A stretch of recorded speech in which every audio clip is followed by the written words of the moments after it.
Good morning, bright learners. Okay, today it's time for Chapter 10 of the Boxcar Children. Today's chapter is called The Race. Are you ready? Let's go. The Cordis Still Mills stood a little aside from the city of Greenfield, as if they were a little too good to associate with common factories. James Henry Cordis sat in a huge leather chair in his private office. He was a man nearly 60 years of age whose dark brown hair was still untouched by gray. He had rather hard lines around his mouth, but softer ones around his eyes. Printed on the ground glass top of his door were these words in black and gold: JH Cordis, President, Private. Let's draw that for ourselves, shall we? JH Cordis. D-Y-C-E. President.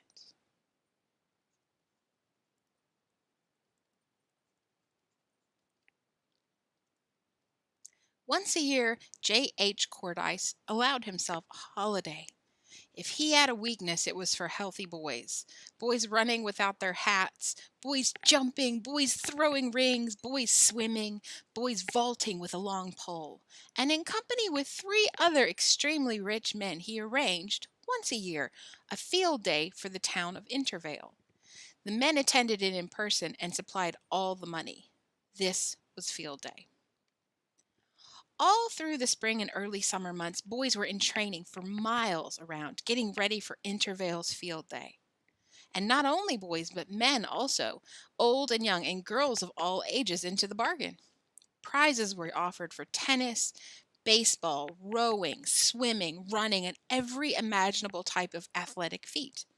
But usually the interest of the day centered on a free-for-all race of 1 mile, which everyone enjoyed and a great many people entered.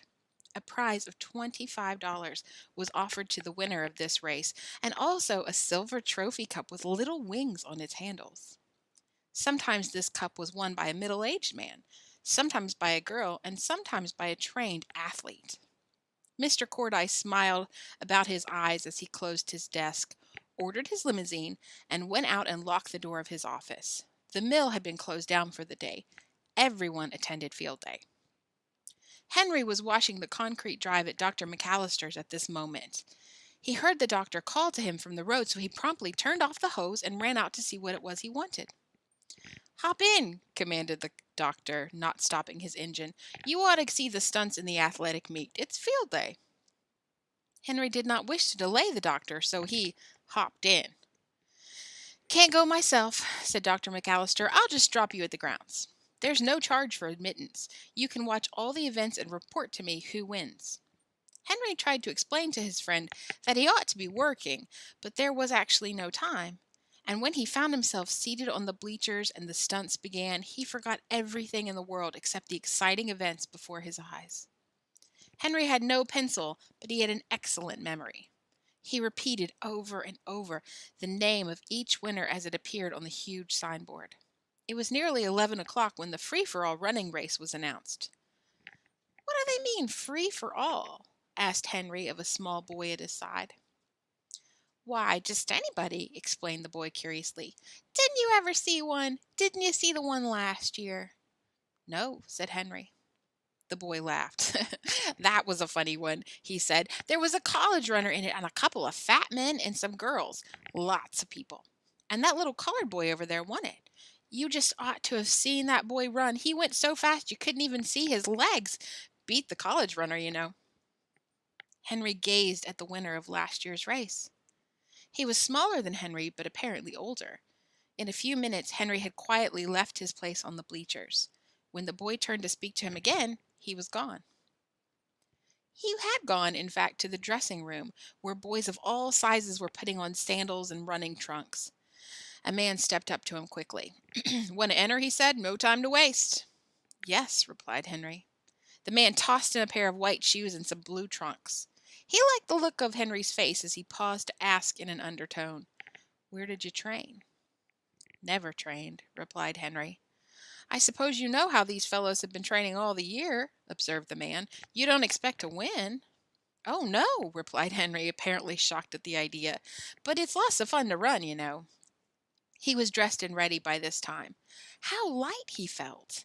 He felt as if he could almost fly. Presently, the contestants were all marshaled out to the running track. Henry was number 4. Now, Henry had never been trained to run, but the boy possessed an unusual quantity of common sense. It's a mile race, he thought to himself, and it's the second half mile that really counts. So it happened that this was the main thought in his mind when the starter's gong sounded and the racer shot away down the track. In almost no time, Henry was far behind the first half of the runners, but strangely enough, he did not seem to mind this greatly. It's fun to run anyhow, he thought. It was fun, certainly. He felt as if his limbs were strung together on springs. He ran easily without effort, each step bounding into the next like an elastic. After a few minutes of this, Henry had a new thought. Now you've tried how easy you can run, let's see how fast you can run.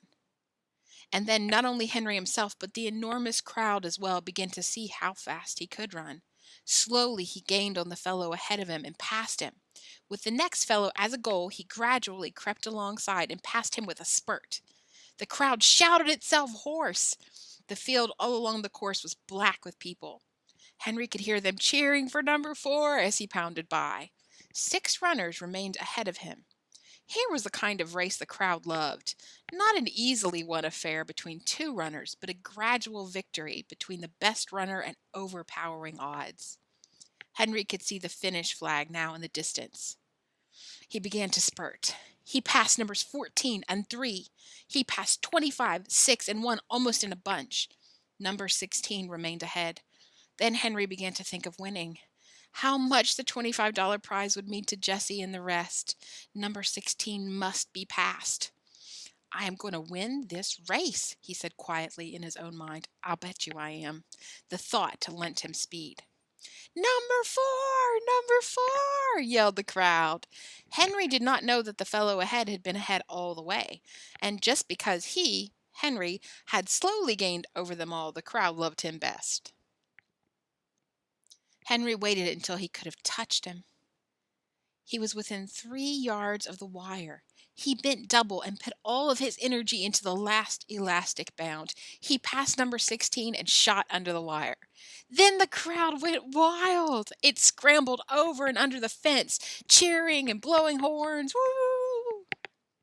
Henry felt himself lifted on many shoulders and carried panting up to the reviewing stand. He bowed, laughing at the sea of faces, and took the silver cup with its little wings in a sort of dream. It is a wonder he did not lose the envelope containing the prize, for he hardly realized when he took it what it was.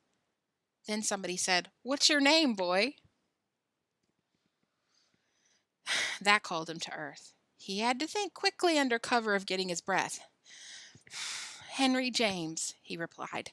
This was perfectly true as it went.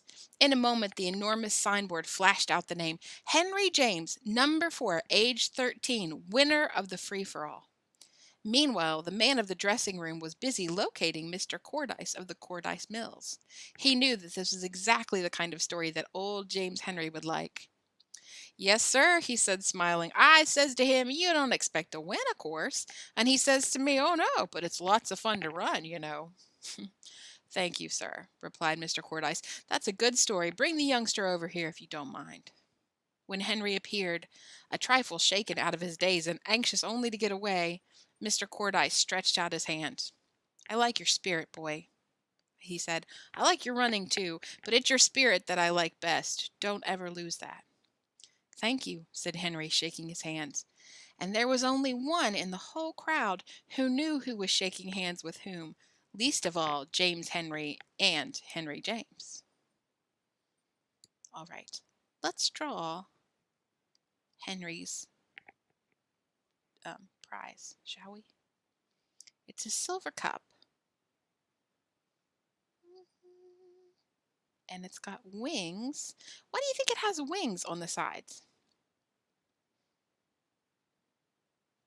Wings are often associated with fast runners. This means you've got fleet feet, which means you've gone very, very fast. All right, we'll give ourselves little wings. And, ooh, it's got to have a base to stand on.